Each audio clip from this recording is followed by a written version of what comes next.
pensar en una ley orgánica de educación, pensar en una nueva ley orgánica de educación, como decía el compañero Jorge, es por definición pensar en el diseño de una política pública para el sector de educación. Estar comprometidos en el diseño de una ley es estar comprometidos en el diseño institucional de la política. Pero el compromiso, y lo comparto, no termina ahí. Para que ese diseño institucional lleve adelante este compromiso de educación pública, que para mí debe ser el principio rector de la ley, debe seguir haciéndose política en el plano de la construcción de la política pública, llevar a la práctica esa política y hacerla proceso sociopolítico, trabajando todos los días en la escuela pública con este sueño de Paulo Freire, reinventando el mundo y generando en la escuela pública un proceso cotidiano de subversión cognitiva, de nuevas formas de pensamiento para reinventar el mundo, para construir un mundo de igualdad y solidaridad. Entonces, hay que trabajar en el espacio el espacio de la militancia es el espacio del diseño de la política, el espacio de la política pública, la implementación, y el espacio cotidiano del proceso sociopolítico. Para esto esta política tiene que tener validez, y la validez se construye construyendo consenso. Y distingo el consenso de la concertación o del consentimiento. A ver, para mí consenso, siguiendo a Tergor, es acuerdo entre en el campo de la educación sobre fines y valores. Y para esto es necesario y fundamental la participación real en este ciclo de la política. Y la participación real para mí es la posibilitadora de que una ley orgánica de educación tenga inscripciones claras. Para los que trabajamos en legislación educativa siempre hay una disputa si una ley orgánica debe ser declarativa o reglamentarista. Yo lo que sostengo es que tiene que tener un articulado declarativo pero claro en términos de su inscripción. Cuando hablamos de igualdad, no todos hablamos de la misma igualdad.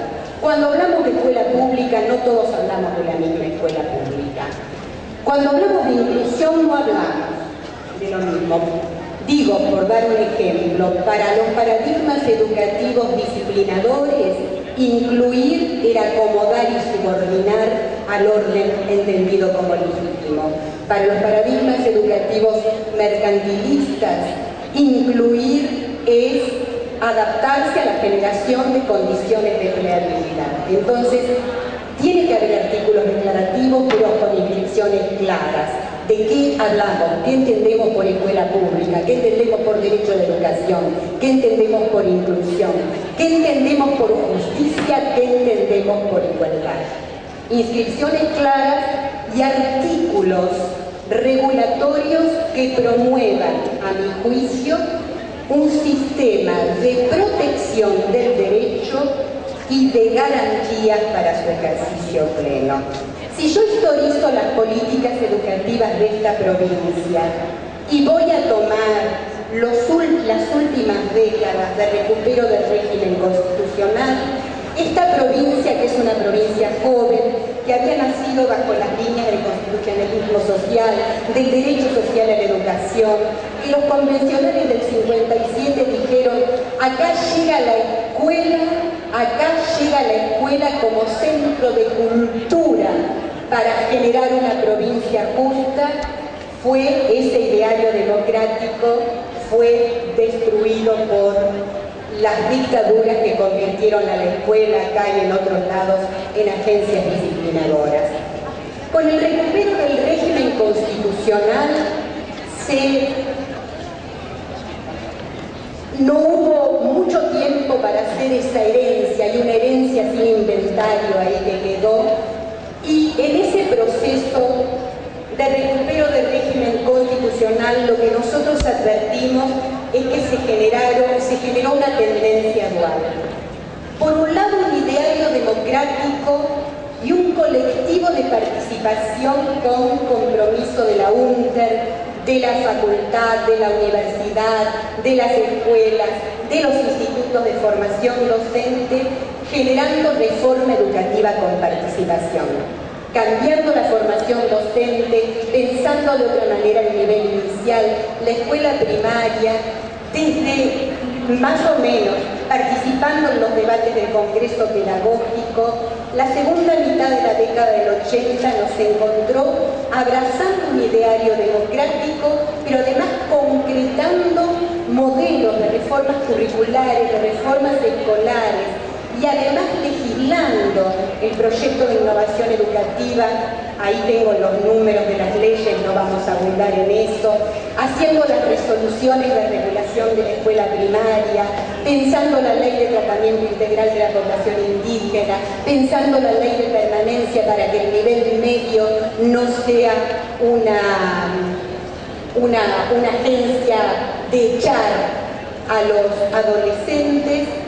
Pero mientras se estaba dando esa reforma educativa con participación, por otro lado, y acá la tendencia dual, se estaba fortaleciendo una centralización ejecutiva por parte del gobierno y la administración de la educación.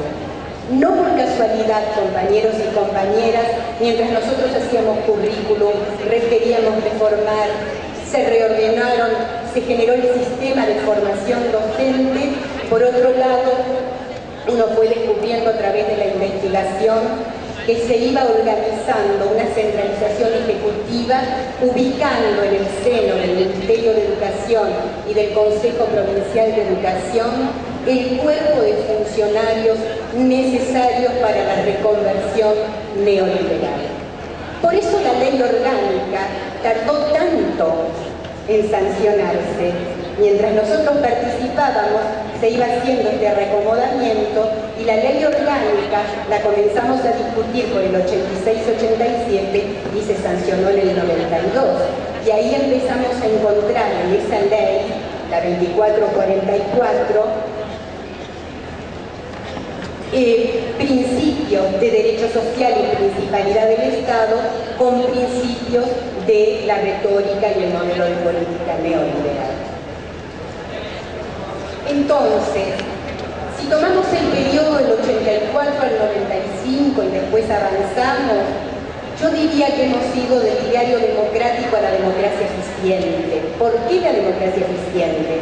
No sé si recuerdan los compañeros y compañeras de nuestra camada que cuando fuimos a reclamar frente al Cumelcán en 1993 que íbamos a resistir ese modelo de profesionalización, que íbamos a resistir los modelos de descentralización financiera, que íbamos donde se nos situó como una corporación, porque nos llamábamos trabajadores de la educación, que nos resistíamos a ser profesionales, el entonces funcionario del Consejo Provincial de Educación, Rulli, dijo: basta de reclamar democracia, la democracia ha llegado, de lo que se trata ahora es de hacerla eficiente. Sí, se desestructura, se aísla todo ese núcleo de solidaridad y participación que había generado la posibilidad de democratizar la escuela, como decíamos, para contribuir a democratizar la sociedad, con una educación pública y laica, con una educación para la liberación. Hubo un avance del Poder Ejecutivo Provincial, un vaciamiento de las competencias del Consejo Provincial de Educación, racionalización del gasto social educativo y con el lema de la eficiencia en la gestión y la profesionalización de la docencia. Esos serían los pilares sobre los cuales se generó la política de ajuste estructural del sector educación en esta provincia. Por fuera del Estado de Derecho, por fuera del Estado de Derecho, legislación que había contado con la participación fue derogada, de hecho, por resoluciones del Consejo Provincial de Educación firmada por los vocales ejecutivos, lo que nos sitúa en un ámbito de expropiación del espacio del derecho. Esto quiero marcarlo. Y nos hablaban de calidad y eficiencia y eficacia. Quiero dar unos datos estadísticos porque tenemos un estudio estadístico de la provincia. Para demostrar que la eficiencia, porque no tenemos que dejar que nos roben las palabras, tenemos que reapropiarnos y resemantizar los conceptos y poner nuestros conceptos en la disputa por esta batalla cultural. Si tomamos los periodos intercensales, la participación democrática, la participación, los docentes haciendo política, elevaron en el año 1980 la tasa de escolarización de la población de 5 años en la provincia era del 40,9. En el año 91 la habíamos elevado al 87,5. Miren si no somos eficientes en los indicadores del rendimiento interno del sistema. Acá, en este corto periodo, está toda la lucha de las maestras jardineras por los jardines independientes y los jardines integrales.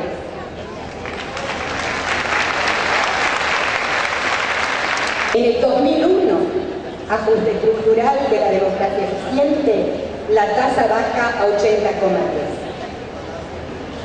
Tomo el retraso en el nivel primario, tasas de escolarización que todavía están en el nivel primario.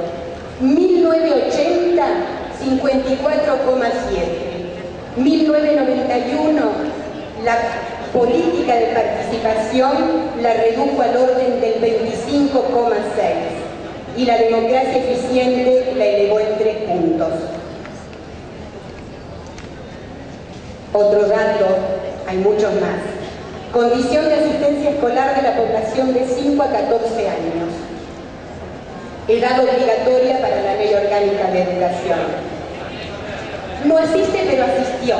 Si en algún momento fue, se fue. Decranamiento, deserción. Para el año 1980, 5,50. Para el año 1991, se bajó a 2,80. Y en el 2001, la democracia eficiente la elevó al 8,85%. Podemos darles estadísticas también. Ese modelo de democracia eficiente, y aquí en la nueva ley orgánica hay que atender sensiblemente el gobierno y la administración de la educación, se ha consolidado un gobierno y administración de la educación que nosotros en la investigación llamamos de democracia central superpuesta y extendida, que tiene estas características. Sostenido proceso de concentración del poder en el ámbito del funcionario a cargo del ministerio. Conculcación de las competencias del Consejo Provincial de Educación, organismo colegiado del gobierno reconocido por Constitución. Multiplicación de dependencias en el ámbito de la burocracia educativa central. Una superposición de dependencias sin misiones ni funciones.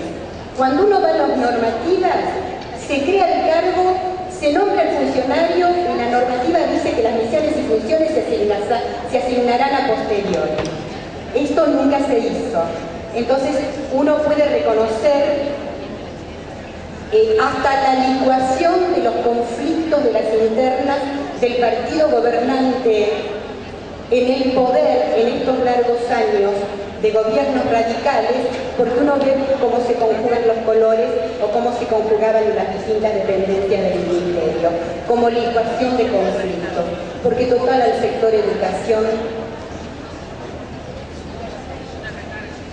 La otra característica es el vaciamiento y la expropiación de funciones en los niveles meso y microinstitucionales.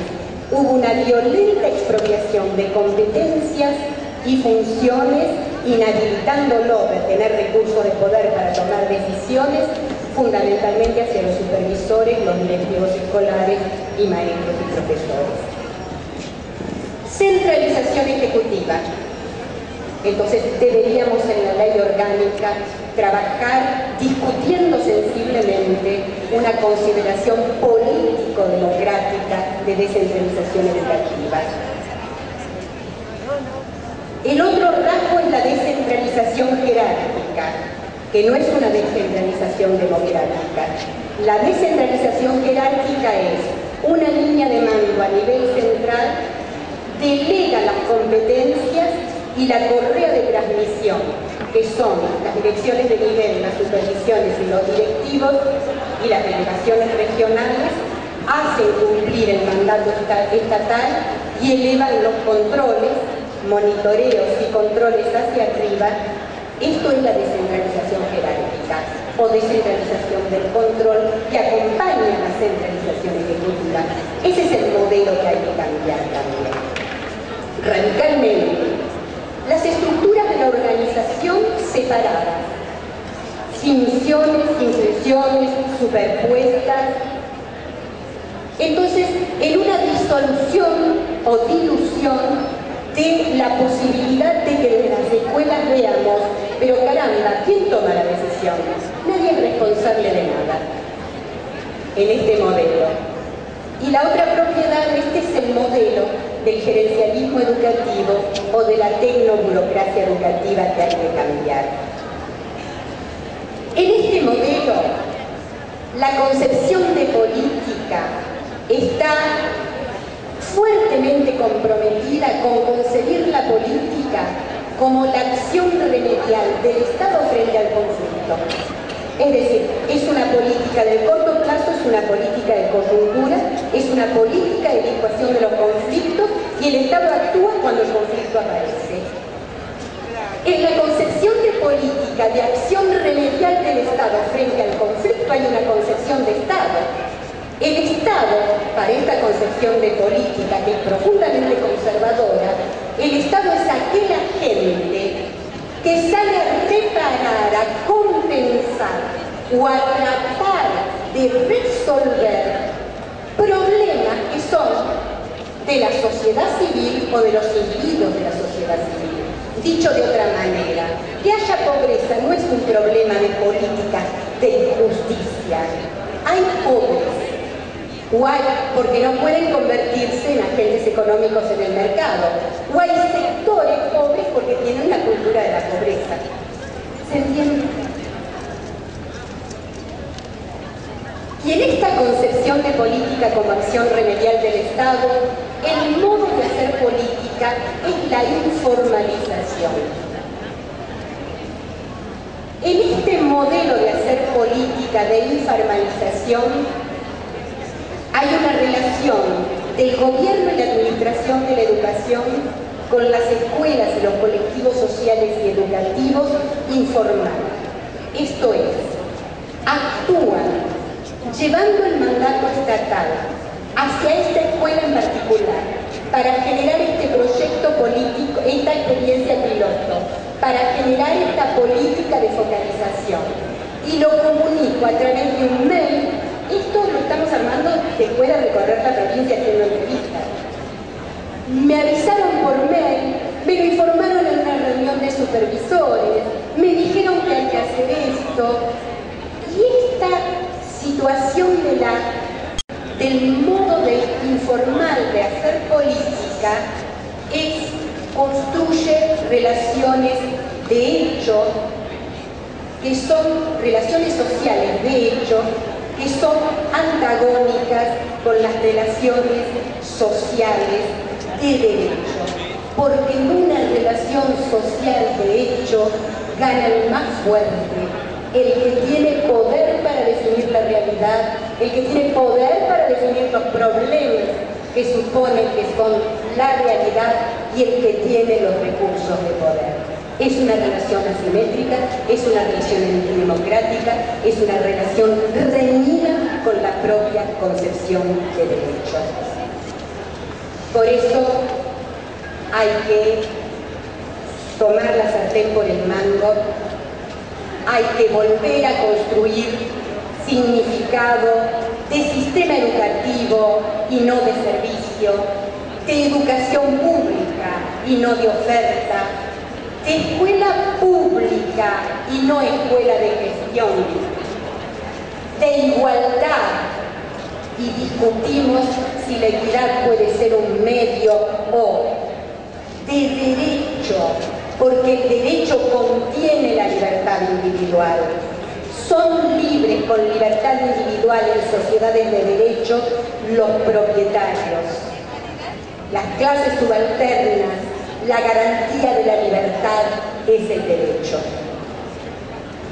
Hay que volver al conocimiento y a intelectualizar la escuela pública, a no perder de vista lo relevante, a luchar contra las ideologías tecnocráticas, a desnaturalizar lo que de natural se ha construido durante largas décadas sobre la desigualdad y la injusticia. Hay que construir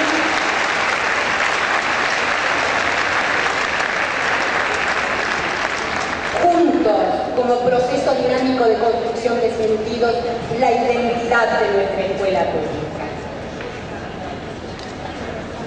Hay que participar, hay que hacer justicia, hay que redefinir el trabajo docente en la organización de la escuela sobre la base de decisiones y acciones, de fundar acuerdos, de construir un saber común, y nuestro saber común tiene que tener validez política, pedagógica y social. Tenemos que avanzar en el diseño de un trabajo docente que sea una experiencia colectiva.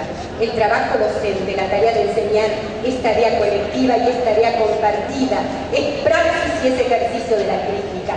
Es volver a apropiarnos del diseño, el proceso y el control sobre nuestro trabajo.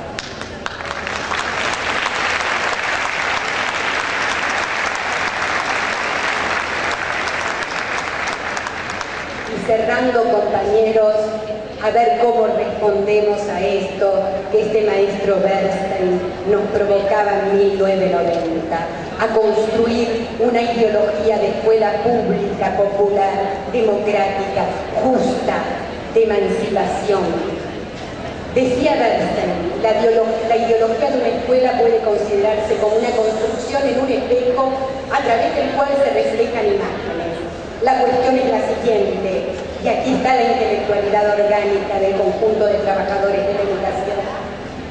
¿Cómo respondemos? ¿Cómo construimos? ¿Qué personas se reconocen ellas mismas como provistas de valor en esta imagen? ¿Qué otras imágenes son excluidas por la imagen de valor dominante? De manera que algunos estudiantes son incapaces de conocerse a sí mismos. De igual manera nos podemos preguntar sobre la acústica de la escuela. ¿Cuál es la voz a la que se presta atención? ¿Quién habla? ¿Quién es llamado por esta voz? ¿Para quién es amiga?